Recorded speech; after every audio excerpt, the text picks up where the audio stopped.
Number 16 is the next problem on the list. If I'm glancing at that problem, I notice that x squared equals t plus 1 and t equal x squared minus 1. I would take this value and substitute it right there, and y would become the square root of x squared minus 1 minus 1, and y would equal the square root of x squared minus 2. And if I glance at this, well, I notice that the domain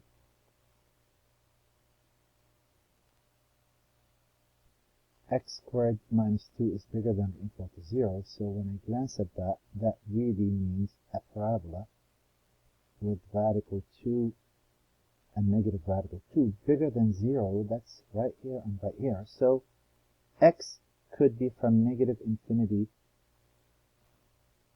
to negative radical 2 union with radical 2 to infinity. But then I noticed that, you know what, x equals a radical and y equals a radical, so x can't be negative, it's always positive.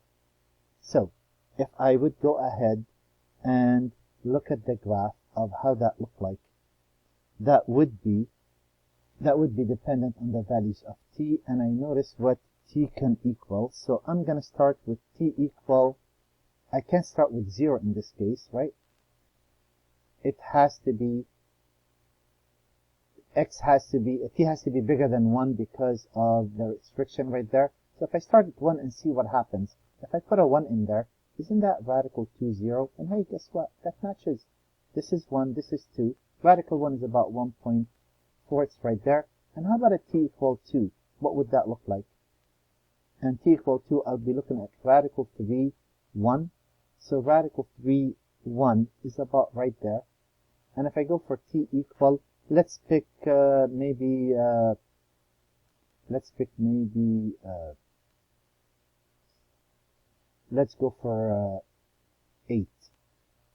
That would be 3 radical 7. 1, 2, 3. Radical 7 is a number that's a bit bigger than 2. So we notice the graph looks like this, and the direction is as follows. In the following problem, I have a couple of options. There's no sine or cosine. I know x is actually the secant square root of theta minus 1. And I could say x equal, well, secant of theta is actually the y squared minus 1. And I know what this looks like. This is a sideways parabola. This looks something like this. At y equals 0, x is negative 1. When y equals 1 or negative 1, this 0 is out. So it looks something like this. That's the graph of this. But there is a restriction. 1, x is always positive. So there's no way that could happen right there. Right? And when I choose values for t, they have a restriction on t. I'm going to choose a couple of values and see how that works. I want a point between negative pi over 2 and 0. I'm going to go for a negative pi over 4.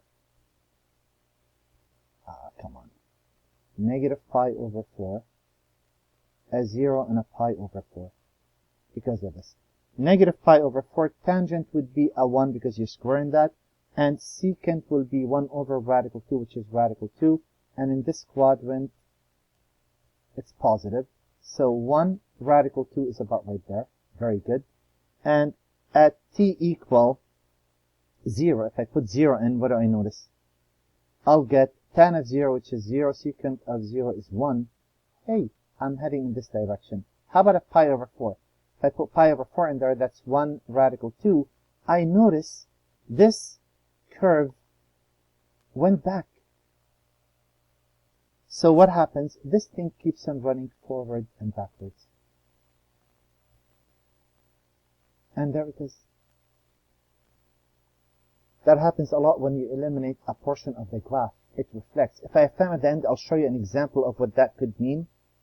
And hopefully that will make a bit more sense when you run back and forth what that really mean in applications. You know, that's a 5C stuff, but we'll talk about it now. On number 20, we notice that they changed direction on us. So Direction says describe the motion of the particle with x and y as t increases or varies in the interval. Well, let's see how this plays. Again, I see sine and cosine. That's a good sign. Get it? Good sign.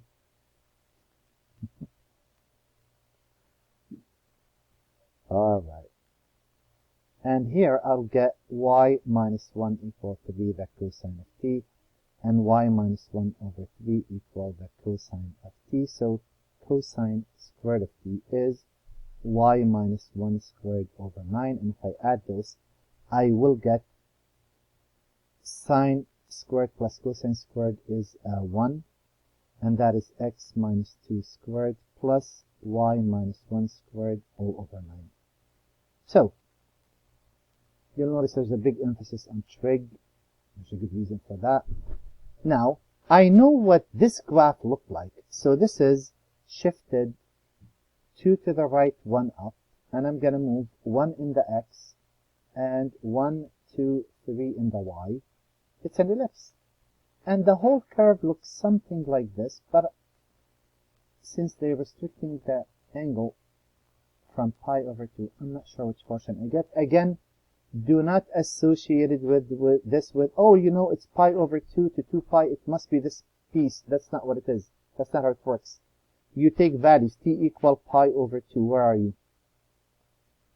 Sine of pi over 2 is 1. That's a 3. Cosine of pi over 2 is 0. That's 1.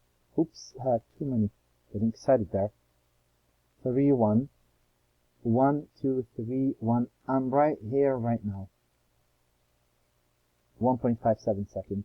If I go for t equals something in between, well, I'm going to go for pi. Sine of pi is 0, that's a 2. Cosine of pi is negative 1, so that's 1 minus 3, which is negative 2.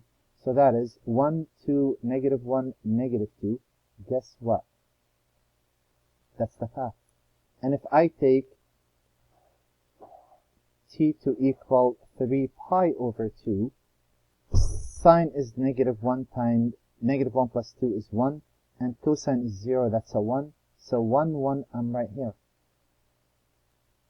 And if I go for the last portion, if I go for t equal 2 pi, well, what would happen?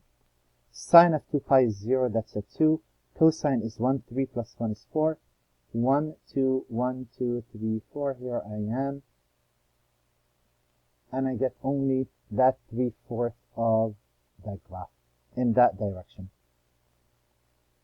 And the last problem I want to look at would be this problem. And I notice here, you know what? This is y equal, again, I could square both sides. That's easy. You could do this so many, you know what? Let's stick with that. Well, another way of doing it. I could square this and say x squared equals sine squared of t and y equal cosine squared of t, and add those and get x squared plus y equal a 1, or y equal 1 minus x squared. I could also do this. I could say cosine squared is 1 minus the sine squared of t. Again, like I said, there are multiple ways of doing this. So any one of them will do, as long as you eliminate the parameter out of the equation. That's the key. I know this is an upside down parabola. I'm going to exaggerate that and make that a 1, that a 1, and that a negative 1. So I know this is a parabola that looks like this normally. Except I notice that y is a square, which means y is always positive. That's why positive. So if I pick values, and let me start at t equal negative 2 pi, where am I? Sine of negative 2 pi is 0. Cosine of negative 2 pi is 1. 0, 1. I'm right here. At t equal negative 3 pi over 2. Negative 3 pi over 2, in case you're wondering, is right there. That's a 1, and that's a 0. So, here I am. I just realized that I went in that path. Very good. And then when I go for t equal negative pi, I'm right there. That would be a 0, and that would be a 1 because you're squaring that. Well, we noticed we came back. And how about at t equal negative pi over 2? That's right there. Wouldn't that be actually negative 1, 0? I am right here. And then what happens past that? At t equals 0, well, sine of 0 is 0. Cosine is 1. Well, what's going on? Well, this thing is going to keep on running back and forth. So the directions that you show would be back and forth.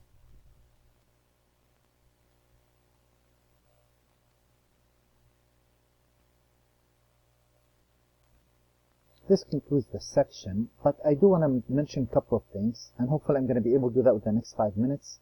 And if it doesn't, then I'll delete some of the things I'm going over. A couple of things to look for really quick.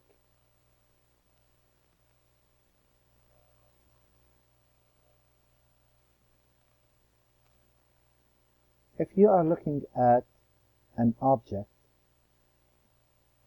this is something that you learned in trig. Remember the 3D graphs?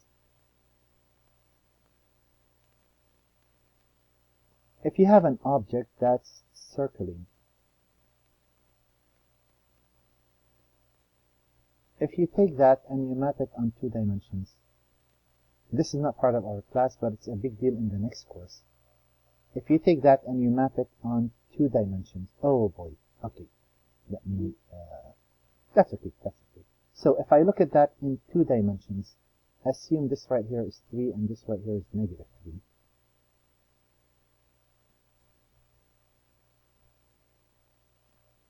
So you could ignore this axis, assume that's x and that's y, but you have 3-dimensional object rotating. If you take it and map it on just a single line, so at this point right here, you're right here, right? As this rotates, you're right there. When you get to this point, you're right there. Do you see what happened when you're turning back? So this is running this direction. Do you see what happened when you get to the background? According to this graph, you're right there. When you are right here, and when you reach this point, you're right there. And then, what happens when you move on? If you keep on moving, now you are right here. And that's why it looks like running back and forth. That's one idea about it. And circulating around a unit circle, I'd like to point a couple of things out. If I'm looking at 3-dimensional graphs, and again, you did some of those back in your days, if I am on a path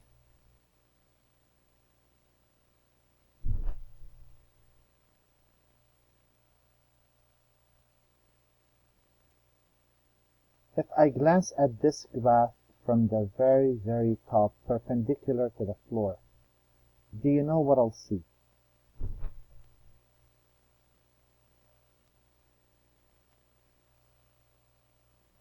I only see the circle. So this is a car. If this is a car that's traveling with a load jack, and you're tracing that, and somebody's standing right there, they're glancing at the car. They notice that when it completed one full oscillation, it went up a floor, another floor. If a helicopter is standing on the top of that circular ramp, can't see the car because of the floors, but it could only trace it as a dot on this map. When the car enters that, when the car is right there, this is what the helicopter sees. And this is what it sees. When this car reaches 1 floor high, this helicopter says, well, now that car is right in front of you. In reality, it went up a floor. And when it completes the movement, when it completes another oscillation, you're going to see it. All what the helicopter sees is this just running in circles, nothing more. That idea comes up in the next class when we apply this to applications. That's an awesome application. You're going to be very happy with that class. So let me conclude right here.